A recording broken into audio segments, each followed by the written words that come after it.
All right, 2014. This one is Calc Yes, and you're actually getting answers. The previous one, the 2013 one, you only actually had to do any integration for part A. This one, just like the 2013 one, is all done in terms of x. So you can do this all in terms of x, all with your calculator. So I've got an f function, so here's f of x. I have line y equals 4.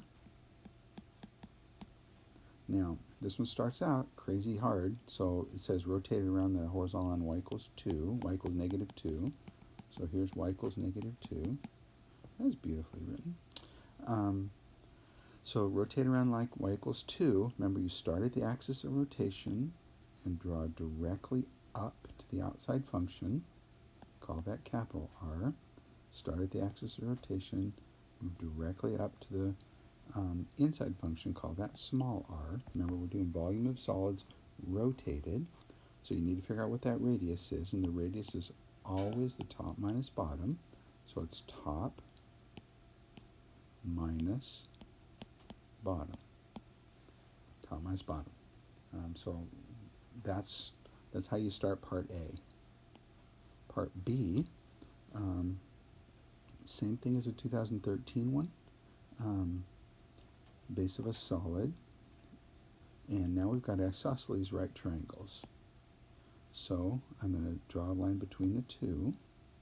So in the problem they call that a leg, so I'm going to call it a leg. I'm going to call it an L. So that leg is equal to top minus bottom, 4 minus f of x.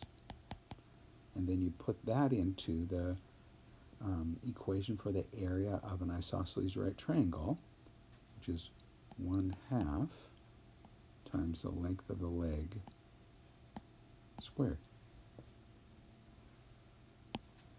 Part C, vertical line x equals k divides it into two equal regions. So here's x equals k.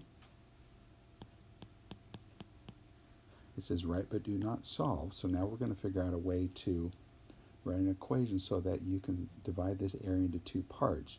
You know, all you know for a fact is that the area between 0 to k is the same as the area from k to where these two things intersect. So it's important that you get the intersection correct. So be sure to use your calculator to find the intersection. I should have said that for part A also. Oh, and part B. Okay. Yeah, you got to really do a good job of finding that intersection point.